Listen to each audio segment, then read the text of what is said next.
Sawadika! Dear Charoen Pokphand Group Management, I'm Christina and this is XingSheng. It is our pleasure to meet you at this virtual platform and present our proposal on the future of CP Group. As we know, CP embarked on a legendary journey from a humble seed shop named Chia Tai 50 years ago into Asia's biggest agriculture giant with an annual turnover of 13 billion. This is done through a series of horizontal integration and vertical diversification. We currently hold 250 companies around the world. The key success factor that shaped us into who we are today is our unique value proposition in aligning public welfare with our business approaches. Bearing this in mind, our proposed recommendations will therefore be closely adhered to the fundamental belief of the group. However, we are now faced with three challenges that hinder us from reaching our long-term target. Firstly, there have been huge efforts by the company to streamline operation processes, evident from our recent push for a better logistical system in China and the implementation of an enterprise resource system. While it is crucial to keep up with all the technological development, not all of our managers and employees are used to such changes. Their resistance to changes may lead to a shortfall of desired effectiveness.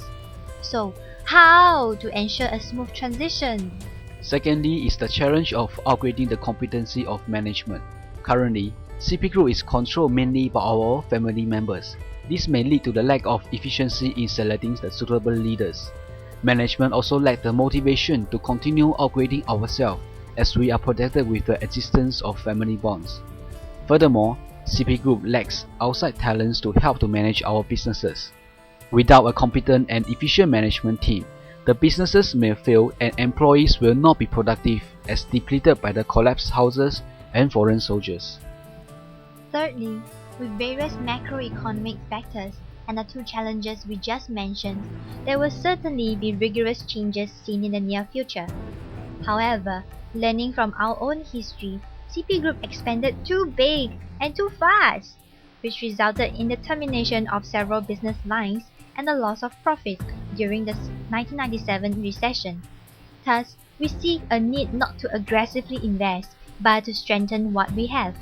How to reinforce the company's value proposition is therefore the key question. Without further ado, we now sincerely present our much inspired recommendations. To ensure a smooth integration of the new system and infrastructure and progressively nurture a technology-savvy environment, we will be employing 3 of the 5 forms of power. First, through the introduction of standard operating procedures, we aim to complete the global ERP integration process within a year. Next, we will not only tap on the service provider's technical team, but also plan to invest in our own internal technical capacity, which will serve as the first active point of consultation contact for our employees during the integration process. Finally, rewards can be given to departments or subsidiaries with high increase in operational efficiency after adapting to the new systems. However, some concerns will be: will the mass standardization result in negative coercive effects? And are the extra costs needed justifiable? We believe that it is vital for the upper and middle management to exercise leadership in convincing subordinates on the project rationales and benefits. As such, they will be the first to learn and utilize the new systems and thereafter lead the rest by example. The cost of having an in-house consultation team is also justifiable because having a reliable internal support will reap long-term benefits by creating a technology-savvy culture. The goal of the employee incentive system is to stimulate healthy internal competition. The sense of achievement generated will spur better performance even among the slow learners. To overcome the challenge of ensuring a competent management team in the future, CP Group can adopt the following recommendations.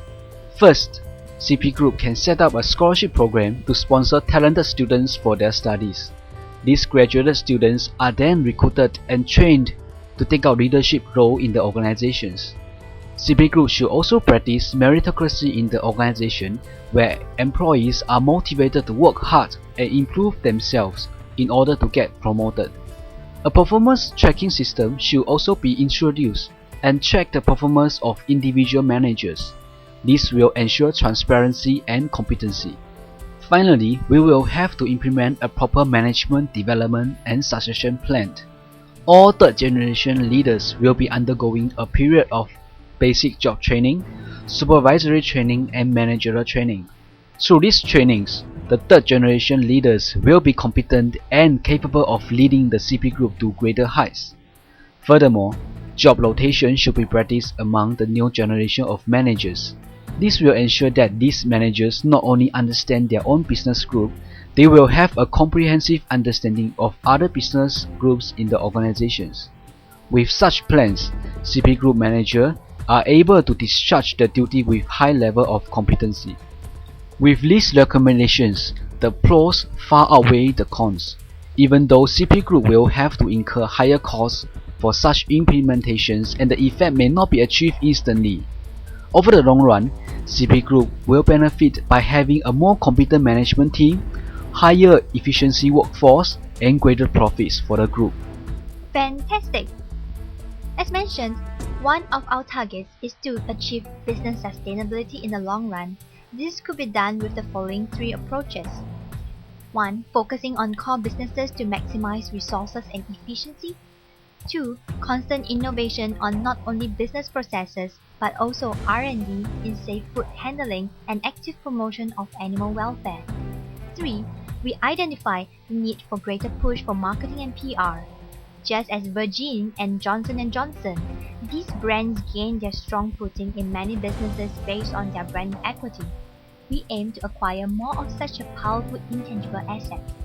As such, we propose a strategic partnership with the world's leading PR and media agency, Weber Shandwick.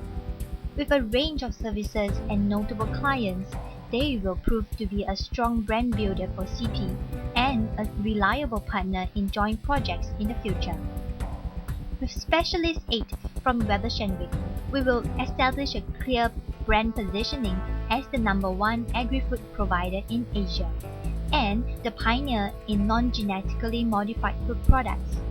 Tapping on our established communication business in Thailand, which encompasses mobile, internet, and television channels, the 2 companies can work alongside on CSR projects that increase Thailand's awareness on healthy lifestyle, food safety, and animal welfare.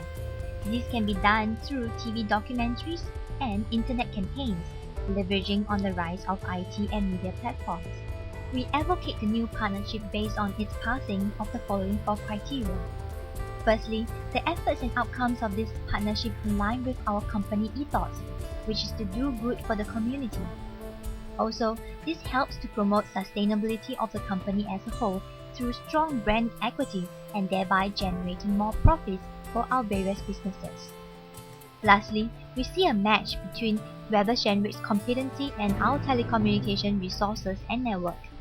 This ensures a win-win situation for both because common projects will also help to build Weber Shandwick's presence in Thailand, a country which they recently keen to venture into.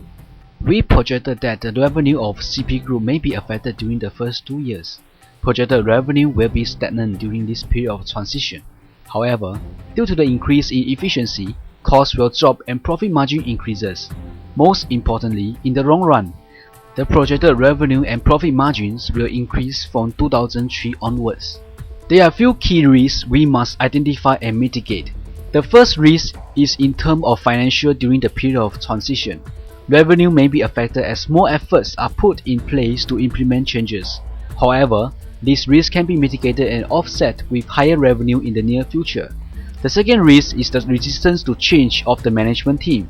This will be mitigated through the practice of meritocracy as positive encouragement is given to award capable and competent leaders.